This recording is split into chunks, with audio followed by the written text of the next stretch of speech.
Right. Welcome, everyone. Ooh, that's a little echoey. I'm Kevin Kapp. I'm the Director of Development Programs and Annual Giving. Ooh, that may be a little annoying. I'm excited to have the Principia community here tonight to hear from two wonderful alumni to talk about their experience in the space industry. And I want to extend a warm welcome to everyone joining us online over Zoom. I think there's maybe, 600 people if we count all the spouses and everyone joining in, so welcome. Speaking of Zoom, we have one of our speakers tonight is going to be connecting remotely from Washington State. So let me introduce Kevin Pratt, if you wouldn't mind just bringing him on the screen. He's going to be talking later, but I thought everyone should know a little bit about him to make sure you know why he's on. See, Kevin Pratt works for the company that built the rocket that you'll be hearing about tonight.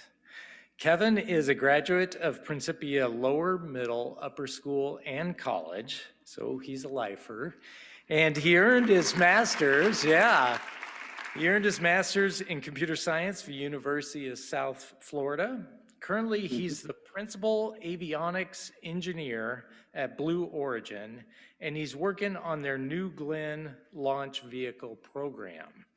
So I would be remiss, by the way, if I didn't mention that he's a proud former member of the Principia College Solar Car team, where he got his start. So, indeed. Kevin, we'll be talking to you later. Thanks for joining in. Let me now introduce our main speaker, Laura Shepard Churchley. She's traveled from space to St. Louis to be with us today. On December 11th, 2021, she flew more than 62 miles above the Earth aboard the Blue Origin's New Shepard rocket. Do you see a similarity in the name there? It was the company's third manned flight and the first time that a rocket launched with a full board of six on board. It was 60 years before that her own space travel that Mrs. Churchley's father, astronaut Alan Shepard, became the first American in space and the fifth person to walk on the moon. Well before the space mission, Ms. Churchley attended school right here at Principia. Ms. Churchley began Principia as a boarder in 8th grade and went on to graduate from the upper school and the college. In addition, two of her sisters, Alice and Julie, attended Principia, as well as her son, Bart. He graduated from the upper school. And then Laura's mom before her, can you see a trend here also? Louise Brewer Shepard graduated from the school and the college. So needless to say, the Shepard family are very grateful to their Principia experience. Throughout her life, Ms. Churchley has promoted space exploration and honoring what her father started so many years ago. She serves as the chair of the Astronaut Scholarship Foundation Board of Trustees, an organization founded by her father and the other original astronauts. We're so grateful that she's here today to share her experience. Welcome, Laura.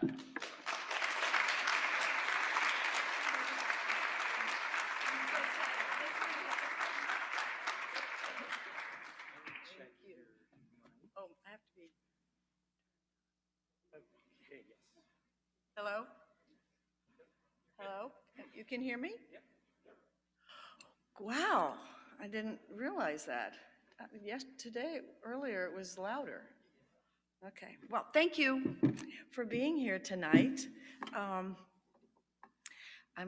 kind of excited to be back at Principia. It was my home for 9 years.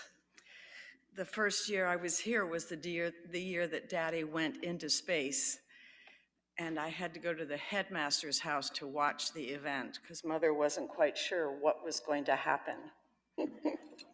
But good evening to all of you and all of the Zoomers that are out there. I'm glad that you could make it as well. But thank you for the opportunity to talk about my adventure into space. It was an opportunity that I could not resist. So the first part of my talk, I will be talking about my father, because I've been talking about my father to children for pretty close to 45 years. So I know that routine really well, and then later I'll talk about me, because it's no fun to talk about yourself. So the first picture is of the 7 original astronauts, and Daddy is the second from the right. And we have Carpenter, Cooper, Glenn, Grissom, Schirra, Shepard, and Slayton. And I kind of want to point out to you, they're all wearing flight suits. I'm wearing a flight suit. This is my flight suit that I wore to go into space. They wore their flight suits to train in and to fly airplanes. And later you'll know why I'm pointing that out. And in case you want to know, that's an F-102 for those pilots of you. Okay, the next one is the NASA formal picture of Daddy. If any of you wrote to NASA for an autographed picture of an astronaut, you received an autographed picture of an astronaut. But what the employee did was go to this large machine, open it up, and grab a little disc and put it in the middle, and then close it down, and then take some pictures of, maybe you wanted Alan Shepard's autograph, and she'd put pictures in there, and then she'd push a button and go answer the telephone, and the machine would do the autograph.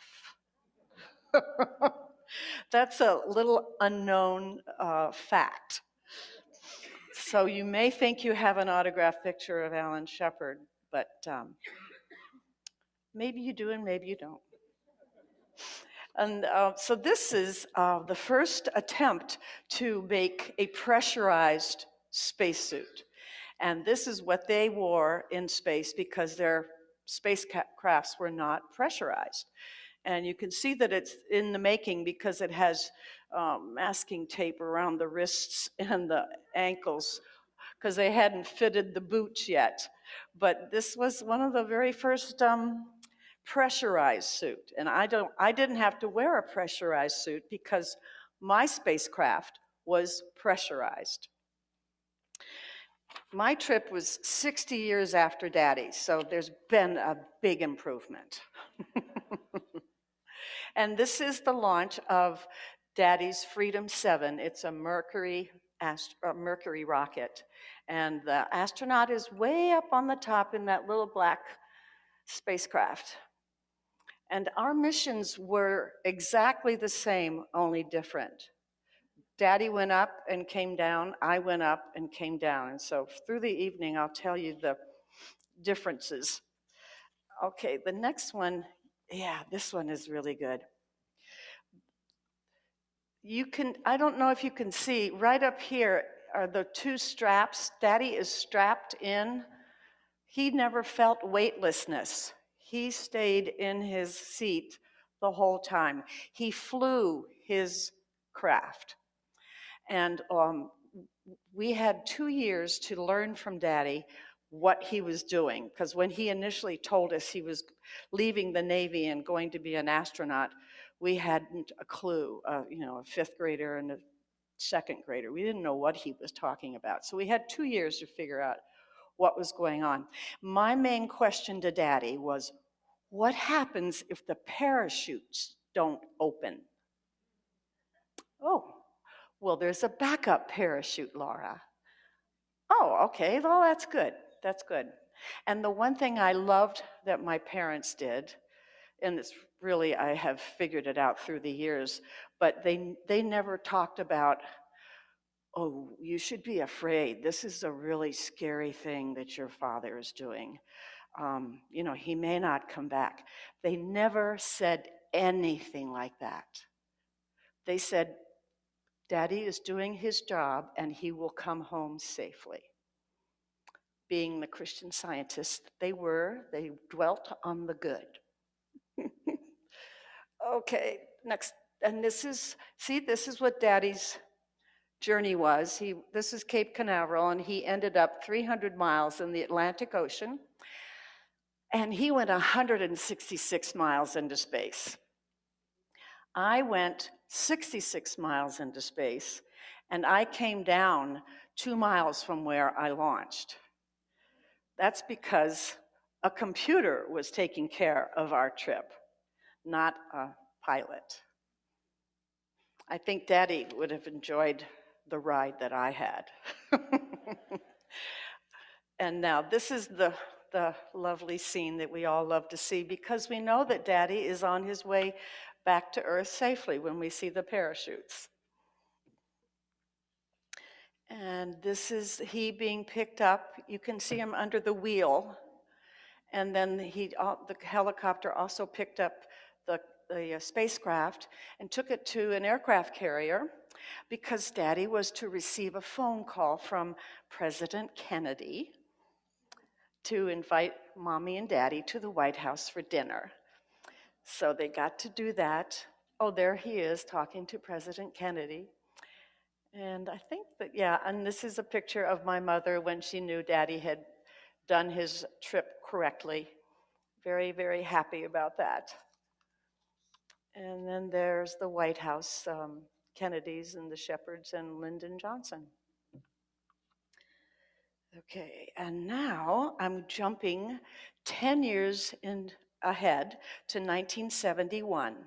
And Daddy he got his second mission, and he was to be the commander of Apollo 14 to the moon. And every mission that NASA has, they all have a patch that they have designed. And so Daddy's patch is right behind him, and it looks like this little rocket is coming up from Earth and going to the moon. And that star with the 3 lines and the circle is the astronaut pin. So if you see that on somebody's lapel, you'll know they're an astronaut, man or woman. And now we have the Saturn V rocket. Again, the astronauts are in the little tiny thing at the very top. They had to have a bigger rocket to get up to the moon, but this is 363 feet. It has been the tallest rocket up until we had Bezos and Musk start to build rockets. Theirs are a little taller. Okay, and oh yes, this is the Lunar Module, and it's on the moon. And Daddy landed in Fra Mauro crater. So now I know you all have good imaginations. So when you look at the moon, do you see 2 eyes and a mouth? Don't you see 2 eyes and a mouth? Yeah? Okay, good. This will help my story. When you look at the moon, you see the left eye, and you just come down to just kind of like right into this part of the left eye. That is where Daddy landed on the moon. So tonight, you will be able to see that because the moon is almost full. So now you know. Alan Shepard, left eye. Okay, Daddy. Oh, wait, I did tell you what, yes, good girl. I'm right on time. All right, okay, good. This is Daddy with planting the American flag, obviously on the moon. And you know it's Daddy because of the red lines on his knees, his arms, and his head. There were only 2 men at the time on the moon, and they both were dressed the same, so they needed to know who the commander was, so that's how they marked him. And now this is the shot that I'm sure you guys have heard about. The golf ball is up here in the far right corner. Do you see? So there have been 12 men that went to the moon, and they each were given this instrument right here. And it's easy to assemble because, you know, they had those really thick gloves. They couldn't assemble this easily, so they just shook it. And this is a replica, so it doesn't work like the original. And then they lock it in place, and they would put a shovel on one end, and dig dirt and put it in a bag to bring to Earth. They take that off and put a probe on, like, a big thick straw, and push that down into the dirt. Put that in the bag to bring back to Earth. And then they would have a probe on it to lift up rocks. And Daddy got the idea about having a golf club on the end of this tool from Bob Hope. Because Bob Hope always had his driver with him wherever he was, whatever country he was, he had his. And so Daddy got the idea. And he hit the ball. He could only hit it with one arm, because his pressure suit was so big. So he would hit it like that. And he said that they went for miles and miles and miles. And of course, we believe that, because they go really far when you hit them properly on the moon. I don't know how big a golf course would have to be on the moon, but it's what is a normal one, 5,000 feet? It would probably have to be 25,000 feet, because the balls would go so far. All right, this is where I am switching from Daddy to me. And the light blue flight suit is Daddy's, and mine obviously is the blue one. And up until December, whenever I would speak to people and children, I would wear Daddy's flight suit. Well, Daddy's flight suit hasn't been into space. Mine has, so I now wear mine. Who do we have? Oh, and this is my formal. This is really unbelievable. I had to go to the training room at 5:30 in the morning for a makeup session, because they wanted us to look really professional. Yeah. I don't know who that person is. So June of 2021 in Cape Canaveral, Florida, I was at the 50th anniversary of Apollo 14. And I was having dinner with the sponsors, a group called Back to Space. They're in Texas. And everybody was talking about Blue Origin and the new Shepard, and it was going to be launching in July on the anniversary of Neil Armstrong landing on the moon. And I perked up and I said, wouldn't it be neat if a real Shepard flew on the new Shepard? And they all agreed with me. And I don't know who knew whom, but all I know is in September, I got a phone call. And they asked if I wanted to fly on the new Shepard. And I said yes, hesitantly, but I said yes. And then I got off the phone and I said, I'm afraid that I'm going to be afraid, and I don't want to be afraid. That really bothered me. I didn't want to be afraid, so I just, did the best I could in my thought every time I thought about it, because I was going to do it. I said I had to do it. And I was able to not be afraid. I learned this: acknowledge the presence of perfection. I learned that, put that to memory. And no, I was not afraid. Plus, the training helped very much as well, made us very familiar with what we were going to be doing. And so this is Dylan Taylor and his wife, Gabby, and he is one of my crew members. He lives in Denver, Colorado. This is my husband, Fred. I'm the one with the eyes closed.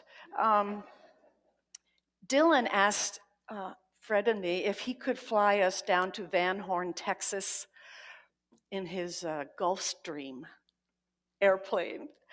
We said yes. It was an exciting way to start our new adventure. It was very thoughtful of him to fly us down.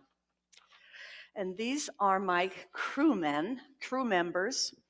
This is a father-son team, Cameron and Lane, Bess, me, and this is Evan Dick from Merritt Island, Florida. He lives right near me because we're in Cape Canaveral. So I went to a party at his house not recently. And then that's Dylan from Denver. He and I are going to do a talk at the Denver Museum of Nature in October. I have to learn how to say no. Not to Principia, of course not. Would always say yes. Okay, so the first day, oh yes, I'm going to introduce the crew to you. We are in the barn, which is where they make or build the new Shepard, and we were having a tour just at this one place right at the beginning. The rest of the places are different. Thank you.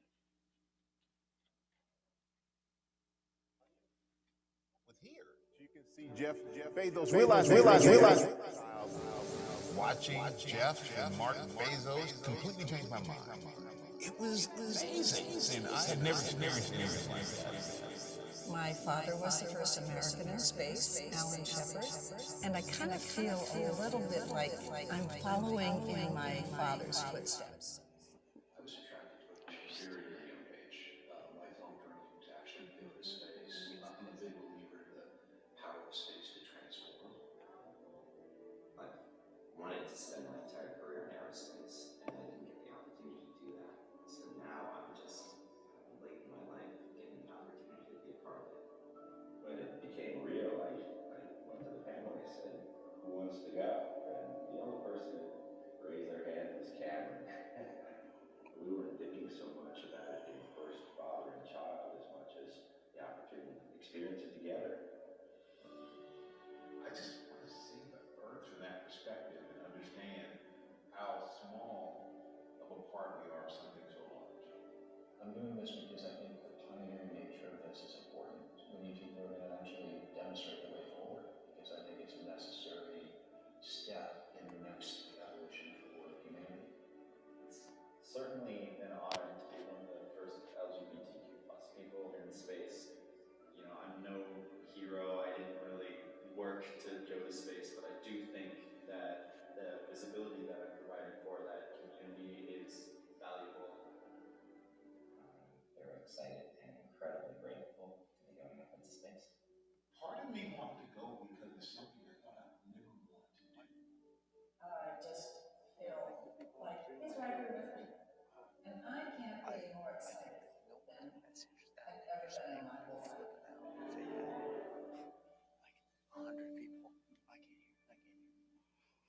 So the training began. We had 3 days of pretty demanding training, fun, but we had to be there early in the morning, 6 o'clock. It's not my favorite hour, but we got home at 6 o'clock and we ate our lunch in the training room. This is Michael Strahan. He is in a practice chair, learning how to work the harness that we had to wear. And the man in that shirt, the plaid shirt with the camera, is a cameraman from Good Morning America who followed Michael everywhere, because I don't know if you know Michael Strahan is one of the, what's his position? He talks. He works for Good Morning America. You see him every morning. But this is the training room, and that white chair is one of the chairs that we sat at a table, and then the man in the black shirt is our trainer, Kevin.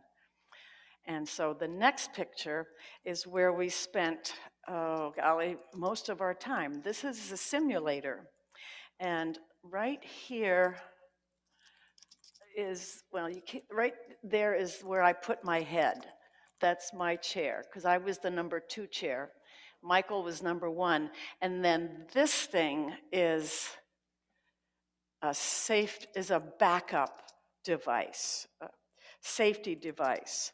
So if we were blasted off and we're, just getting up into the air, if the rocket caught fire, a computer would let the mission control computer know that there was trouble, and that one would let this booster know that our spacecraft needed to be ejected away from the burning one. And it would shoot us out to safety, and parachutes would open and we would come back to Earth safely. So I was kind of happy to have that thing in there. We all kind of wanted to have it, to do it, because it would be really exciting to just be shot out.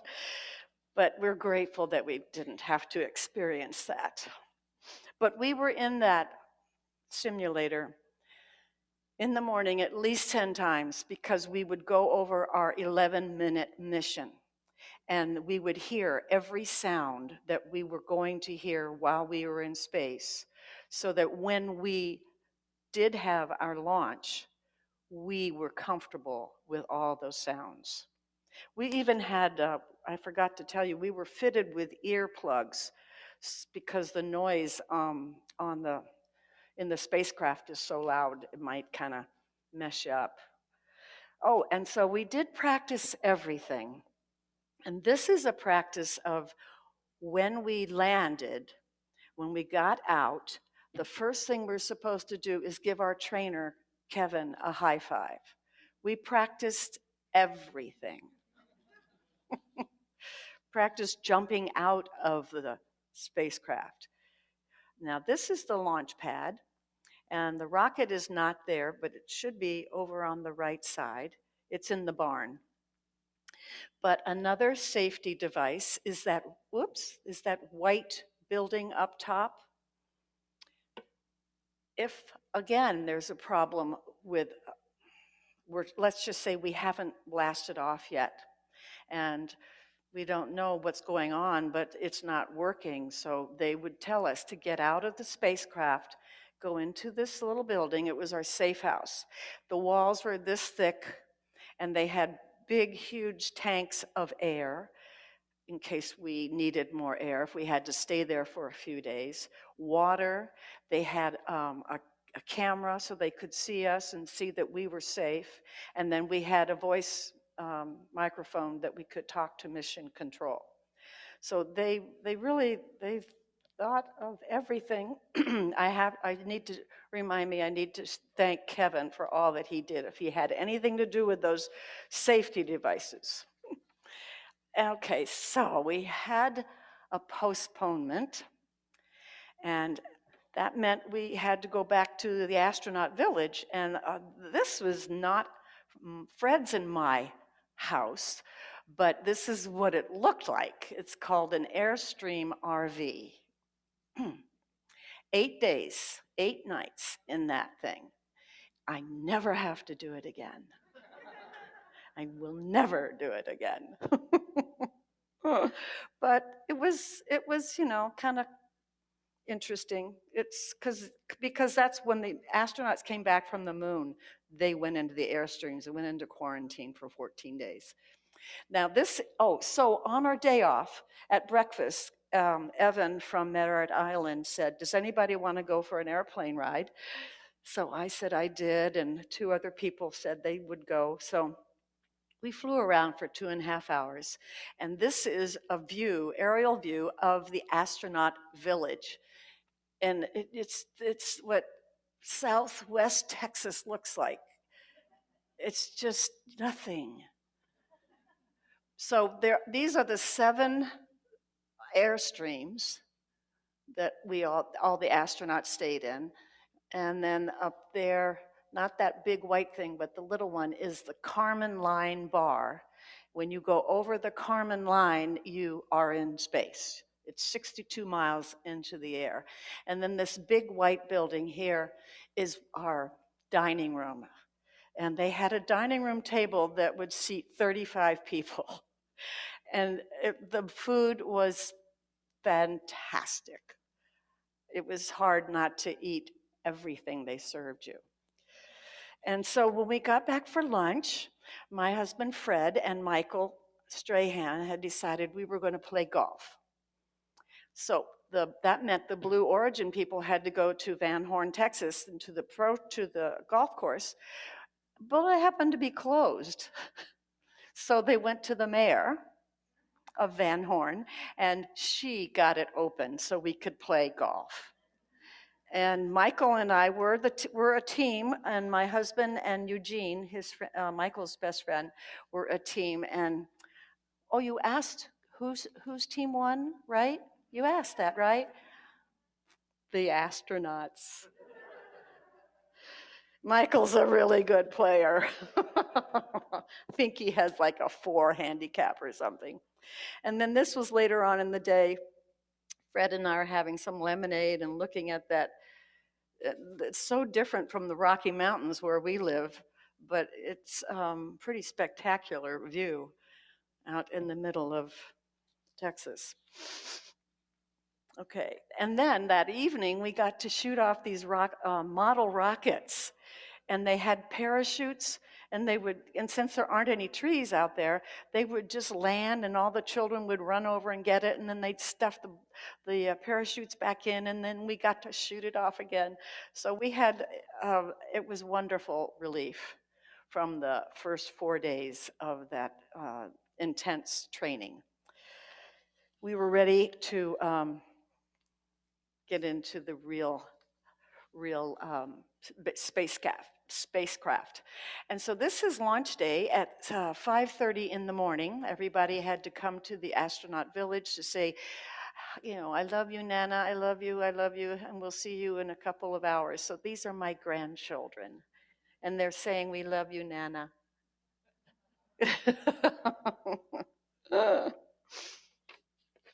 And so since we missed the half day, we had to do the half day that morning, and it was on weightlessness. This picture is just so cool. It's from the first manned New Shepard rocket. It's an 18-year-old young man named Oliver from the Netherlands, and he was doing a handstand, but I wanted to point out to you, when you do a handstand, you're on your hands. Look at he's holding himself in place. Because if he let go, he'd go up to the ceiling. But I just thought, our weightlessness wasn't that beautiful. You'll see our weightlessness next, I think, right? Yes. So you see my hair right there? That's my hair.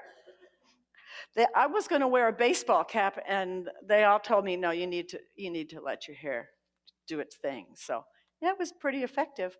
And then that's Dylan Taylor from Denver, and he watched from the window upside down, and he said that he saw the Rocky Mountains, which I guess we believe him, it's a possibility.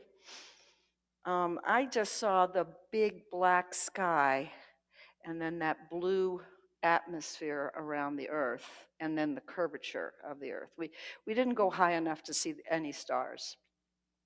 Oh, this is a recap of what we did.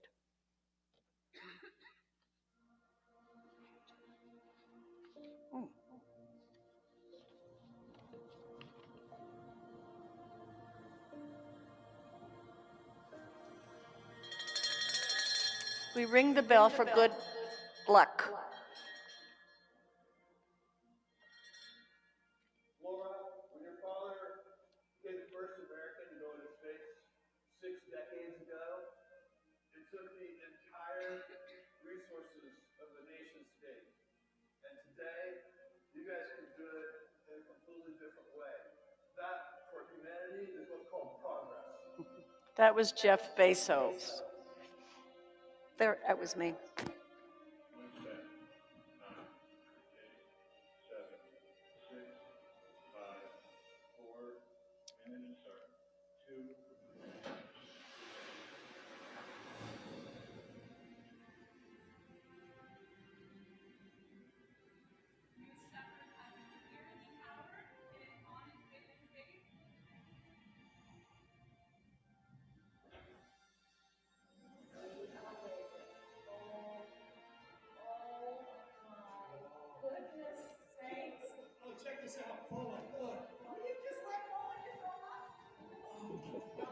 like kids.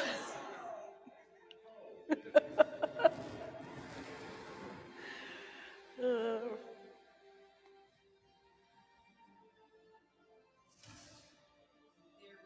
The drone's lifting out the main parachutes.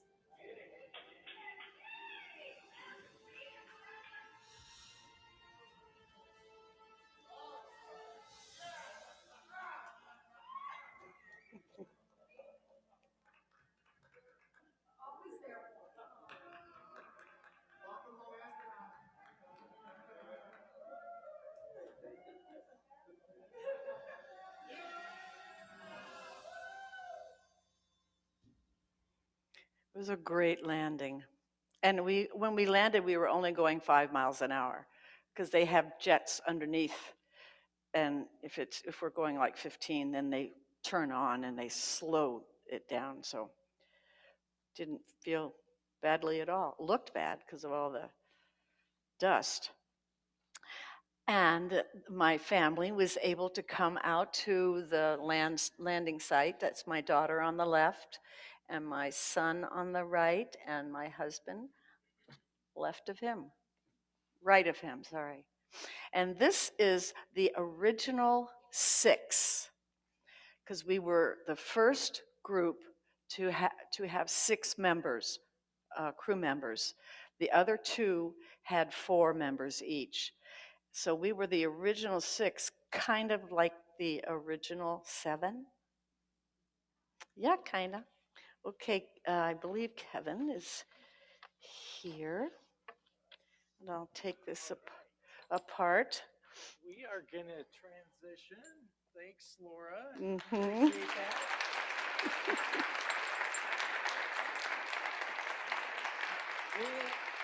We'll have her come back up and talk and take a few questions at the end, but we need to get our other special guest on. Let's bring Kevin Pratt back on, and while we do that, I should mention that Kevin was involved in making a little bit of history as well with Blue Origin, because a few years ago, he helped to launch the first rocket that landed both the capsule and the propulsion module back to Earth, right side up, as you saw in that video, which was an amazing first-time feat. So, Kevin, the space is yours. Excellent. Can you hear me there? Yep. All right, super. Let me turn my presentation on here, and we will get off. So, as Kevin said, my name is also Kevin, very convenient, much like Laura's trainer, also Kevin. You know, I've got a couple pictures here that show, you know, kind of my journey from Principia and Bridgewater Auditorium, where some of you are watching from, to helping put fellow Principians into space and working to get lots more people that opportunity. As was school to Principia College and participating in the solar car program. So I think I saw in the chat window that we had some people watching from Australia. So this is also in Australia during one of our races over there. So this was kind of my first opportunity to work on a engineering project with a team of people and, you know, really experience that dynamic and the ability to, you know, make something as a group and go be able to do something, you know, that would seem pretty, you know, impossible for just, you know, one person by themselves. So it's a great training opportunity, and, you know, really let me experience that and enjoy that, you know, feeling, and start me, you know, kind of down that path for a career. So from the college, I went to the University of South Florida and studied computer science there as well. What I focused on for my research was using robotics, so unmanned aerial vehicles or drones to support emergency search and rescue operations. So this was 2005, and Hurricane Katrina came through the Gulf Coast. And so this is about 3 months later in Biloxi, Mississippi. We were testing out what sorts of vehicles and tools could be used by search and rescue people to speed up their work, or allow them to work more safely, or expand their capabilities. So we were flying small helicopters around and looking at, can you tell if that building is safe to enter? Is it going to collapse? Can you tell how, if a route is open to get to a next search area, or what sorts of opportunities you might be able to have with these tools. So from grad school, then I got an internship with Blue Origin, and then became a full-time employee there in 2010. And as Laura mentioned, one of the important aspects of the New Shepard vehicle is all the different safety features that are built into the vehicle. So this is in front of what we called the pad escape test. So she mentioned that large solid rocket motor that was built into the center of the cabin that would take the crew to safety if there was a problem with anything else around the booster or the launch stand, or whatever was going on. So this was actually the first piece of the puzzle that we tested for the New Shepard program. So we took that capsule that you see there and put it on a stand to simulate just being on the launch stand ready to go, and then we commanded it to fly away with that solid rocket motor and test the parachutes and test that rocket motor. And so we were able to demonstrate all of that equipment and those safety features as the first step in that test program. So this one is an earlier version, does not have the nice big windows that everybody got to enjoy the view from on the later vehicles, but was instrumented with lots of sensors to understand the environments and how it performed, and then allow us to check our models and our simulations and make sure that what we'd calculated beforehand matched up with how the vehicle actually operated and performed in flight. So after the pad escape test, as mentioned, one of the next events was flying the crew capsule and the booster together and getting them all back safely. So this was after our first successful landing of the booster, which you see there on the pad just behind me. It's not quite a flight suit, but I did get my own fancy tan overalls. They're flame retardant for safety purposes, working on the launch stand there. And my piece of this puzzle was the some of the equipment that's in the back of that van there. That's the external power supplies for the vehicle. So it has batteries on board, but they only last a certain amount of time. And so once it lands again, we want to plug in the extension cord again so that we can continue to power the computers and all the equipment on board and talk to the machines and get the vehicle safe and ready to collect and take back to the barn for processing and reuse on the next flight.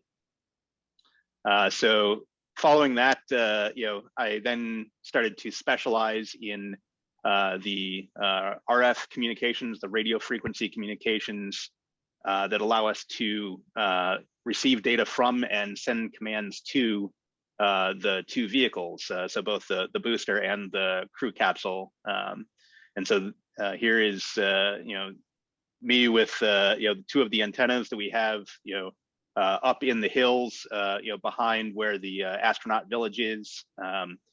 Perhaps if you're flying around Van Horn in the launch site, you may have seen the Victoria Canyon site up there where these antennas are. And it does snow in West Texas, not frequently, but that was just what happened to be available the day I was doing some work up on the antennas. So I built a snowman with little yucca arms up there. So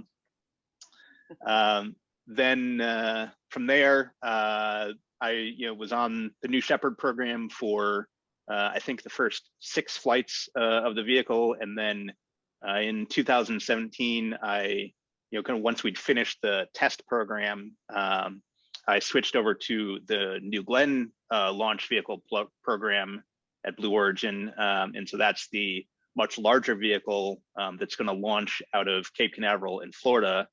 And I focus on all of the RF communication systems for the New Glenn program as a whole. So, here is a little bit of a picture of the we have 4 large antennas that are installed on the factory roof down there in Florida, and so this is installing those towards the end of 2021, and then doing all the testing and making sure that they're ready to support the launches from that pad. So then another opportunity, I got to practice a little bit being an astronaut, what's called an analog astronaut. At the beginning of 2021, I participated in a program. It's a 2-week simulation where you go and live in that. You see in the upper right, the white dome behind the solar panels. You live in that with your crew of 6 for 2 weeks, and it's not flying in space, but you practice being an astronaut, on the surface of another planet, or the moon or Mars or what have you. But it's way up the side of a volcano in Hawaii. So you can see in the bottom right, the looking over at Mauna Kea in the background there. You can see some snow on top of that one as well. So it does snow in Hawaii and Texas. I've verified both. And you see in the bottom there, again working with quad rotors and flying robots, and how can we use those tools to expand capabilities for crews doing difficult and interesting tasks. So then I took some of my radio experience, and with the picture on the left and the antenna, that was my research project. Was I set up the antenna that would allow us to receive live weather broadcast images from a satellite that's way up in what's called geostationary orbit. So it hovers over the Pacific at 22,000 miles above the Earth. And with that antenna, I was able to, wearing my, again, simulation flight suit, capture this picture of, the Pacific, while I was there in Hawaii, pretending to be an astronaut. And, then you could, use this information to know what the weather patterns are, or, is there a, dust storm, or simulated dust storm of a rainstorm, coming in, and, what sort of, activities can you do, and, incorporate that into your, daily planning, as an astronaut. So that's, kind of my journey from, Principia and Ridgeway, all the way up to, helping, other people, get into space and, participate in that wider environment.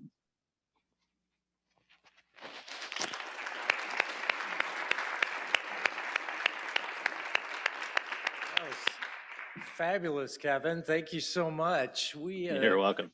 We have people from all over the world, by the way, tuning in remotely. So this is fabulous. I think it's time for question and answers. While you guys are thinking of them, I really should pose a question to Laura. Which is more challenging, her training to be an astronaut, or her day at Principia, where she had to give 5 talks at different levels today? She's been quite a trooper, and she's talking tomorrow at the college. So 6 talks in 2 days at Principia. That's amazing. Thank you for doing that. Okay, so you can ask a question of either Laura or Kevin, and it's hard for me to see Robbie because of the light. So Robbie, you may have to just let me know if there's any online. And we've got mics for people here. So Hans has got one. Go ahead, Hans. Thank you. This is for Kevin. Hey, Kevin, really appreciate that. Tell us a little bit, what do the next 2 to 3 years look like for your company, for Blue Origin? What are the major plans? And then maybe your friendly competitor, SpaceX. How do you compare, how do you contrast with SpaceX? Sure. So the next couple years is we're in final design and starting production of that New Glenn vehicle. So that's really the focus for me and much of the company is getting that vehicle through final design and through production, and then get into integrated test and then into our first early flights. And a couple days ago, I think we announced we had received a launch contract from Amazon to launch part of their Kuiper satellite network. So they purchased, I think, 12 launches with an option for 18 more or something. So we have lots of flights that we need to go do. And so that's kind of much of the early career of that vehicle is going to be flying those payloads and launching communication satellites. And then for our friendly competitors down in California, they're working on they've got all the Falcon flights and are doing great things and flying crew to the space station, and have gotten an award to do part of what's called the Artemis program. It's the Return to the Moon program. We were in an earlier round of that program, didn't win the contract, but there's another round coming up, so we'll apply to that, and hopefully we can participate there as well, and then replicate the second flight of Alan Shepard in the newer Shepard program, or however we call that. So great. I think we've got a future astronaut over here that's got a question. What was it like being in space? So, question for Laura, what is it like being in space? So while Laura comes up here, one of the other questions we got was, what did you eat in space? Unfortunately, she was not up long enough to eat. Yeah, we were only up for 11 minutes, so we didn't have to eat anything. But normally you have something, they pump the food in like a toothpaste container and you squirt it in your mouth so it doesn't get all over the inside of the spacecraft. And what it was like was, you have this heavy pressure when you're taking off. You have this huge engine underneath you. You can feel the power. It's just amazing because it wasn't like Daddy's Corvette that he used to take me driving and he would floor it to, we'd go to 100 miles an hour. It was more than that. And the weightlessness was just sheer joy. You just didn't feel any part. I was aware of only my mind. It was really fun.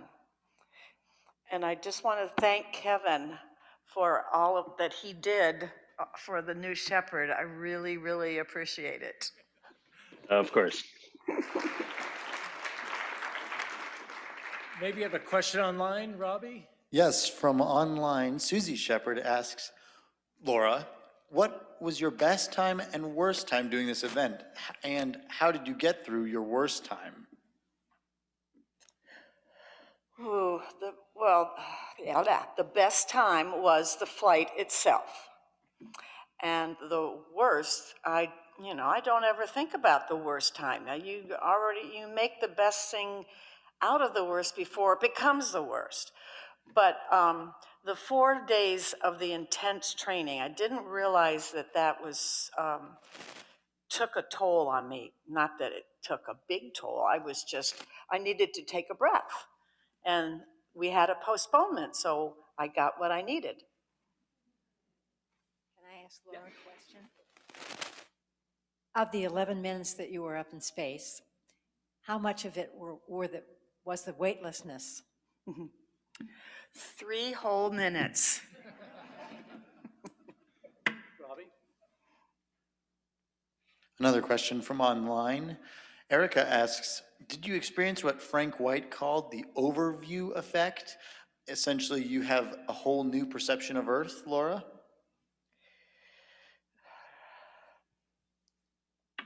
I've known about space since sixth grade.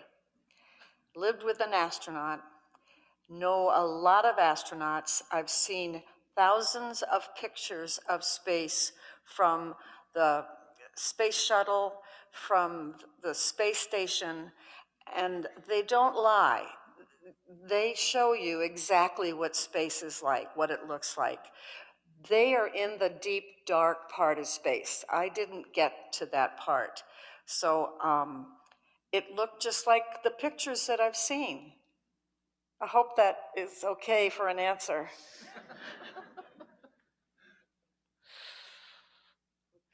Okay. Yeah. What was your favorite part of training? Going into the simulator and going through our trip, our 11-minute trip. That was the most fun. Otherwise, we sat and listened to Kevin talk. And not this Kevin, nor this Kevin. Okay, everyone. Well, we're just wrapping up on time here. I thought I would turn it over to Laura to just bring it home here with a few closing remarks, and then I'll say a few last statements. So, Laura?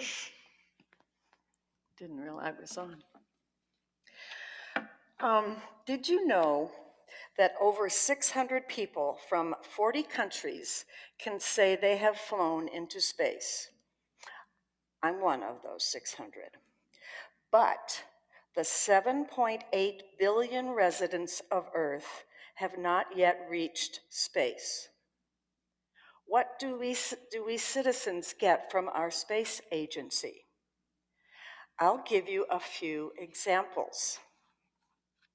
Cell phones, digital watches, GPS navigation, rechargeable batteries, microwave ovens, digital cameras, pre-packaged foods, flame-resistant fabrics for fighter fighters, rechargeable batteries, hair styling tools, LED light bulbs, wireless alarms, solar energy, WD-40, Teflon, better baby formulas, say that 3 times, cordless hand tools, video recorders, pollution control devices on cars, better carpet cleaners, water purification, freeze-dried food. Did you guys know all that? NASA isn't allowed to advertise things like this because they're a government agency. I happen to get the books that they publish that have all these things. So that's how come I know that. But mankind lives more comfortably, safer, and healthier today because of the space program, because of in the 60s, the 70s, and 80s. There's more space in your life than you can think. We seem to have some problems here on Earth these days. I think an answer to that is to send people into space. Blue Origin wants to send 1 million people into space. And because of this, just think of all the technology and innovation that will be needed to do that. Can you imagine what benefits mankind will receive after that? It'll be infinite, just like space, just like infinite God. Thank you.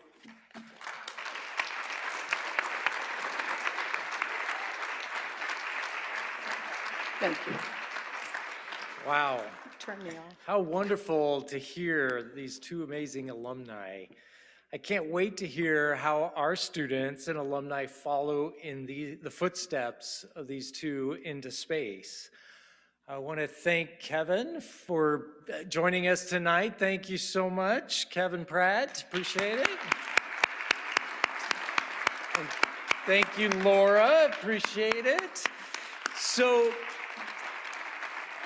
we're so grateful you're here. The fun's going to continue out in the lobby, by the way. We've got some opportunity to take a picture with Laura.